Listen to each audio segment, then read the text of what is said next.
আমাদের এখনও সুস্পষ্ট বক্তব্য হচ্ছে যে অন্তর্বর্তীকালীন সরকারের প্রধান উপদেষ্টা ডক্টর প্রফেসর ইউনূস সম্প্রতি নির্বাচনের তারিখ সম্পর্কে যে ধারণা দিয়েছেন সে ধারণাটা একেবারে সুস্পষ্ট নয়।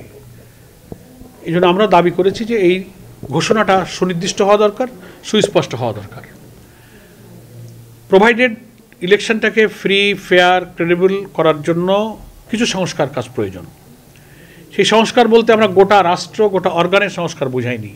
আমরা বলেছি যে একটা নির্বাচন নিরপেক্ষ হতে গেলে রাষ্ট্রের যে বিভাগ বা যে অর্গানগুলো ইলেকশনের সাথে ইনভলভ থাকে, যেমন নির্বাচন কমিশন, পুলিশ প্রশাসন, সিভিল অ্যাডমিনিস্ট্রেশন, সংবিধানের প্রয়োজনে যদি কিছু সংস্কার প্রয়োজন হয়, ব্যুরোক্রেসিতে কিছু পরিবর্তন আনতে হয়, এই জাতীয় ইলেকশন রিলেটেড যে সমস্ত ডিপার্টমেন্ট এবং বিভাগের ন্যূনতম সংস্কার যা নির্বাচন নিরপেক্ষ করার জন্য খুব জরুরি, এই সংস্কারগুলো ইলেকশনের আগেই সরকারকে শেষ করতে হবে।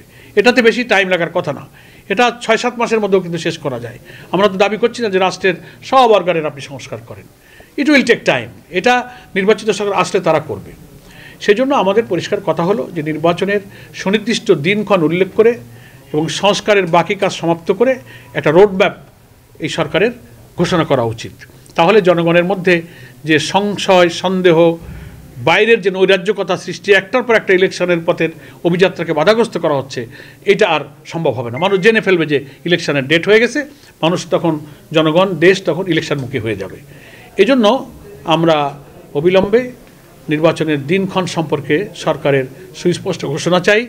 তার পূর্বে নির্বাচন নিরপেক্ষ করার প্রয়োজনীয় যে সংস্কারগুলো সেটাও সম্পন্ন করতে আমরা অনুরোধ করি এবং একটা রোডম্যাপ এইভাবেই ঘোষণা করা হোক।